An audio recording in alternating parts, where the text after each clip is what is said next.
کبھی مشکل میں کسی بزدل سے مشورہ مت لینا، کیونکہ وہ تمہاری بچی ہوئی ہمت کو بھی ختم کر دے گا۔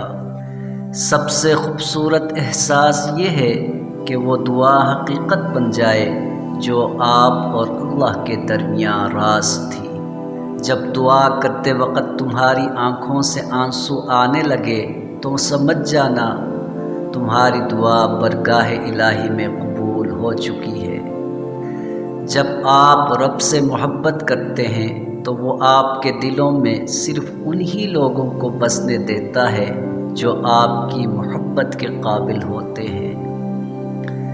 جب اللہ کسی کو پسند کرتا ہے تو اس کی پریشانیاں بڑھا دیتا ہے تاکہ اسے اپنے قریب کر سکے، اور کبھی غم نہ کرنا کہ دنیا آپ کے ساتھ نہیں، بلکہ خوش ہونا کہ دنیا کا مالک آپ کے ساتھ ہے۔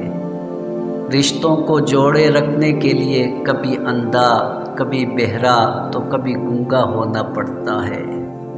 جب تم پر کوئی مشکل آ جائے تو کسی کا احسان نہ لو، کیونکہ مصیبت 4 دن کی ہوتی ہے اور احسان زندگی بھر کا ہوتا ہے۔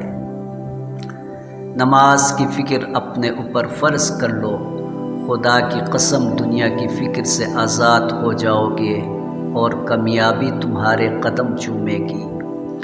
اچھے لوگوں کا امتحان اللہ بہت لیتا ہے پر ساتھ کبھی نہیں چھوڑتا، اور برے لوگوں کو اللہ سب کچھ دیتا ہے پر ساتھ نہیں دیتا۔ بہترین رشتہ وہ ہے جو آپ کے عیب جان کر بھی آپ سے تعلق ختم نہ کرے، اور بے شک یہ رشتہ آپ کا اللہ کے علاوہ کسی سے نہیں۔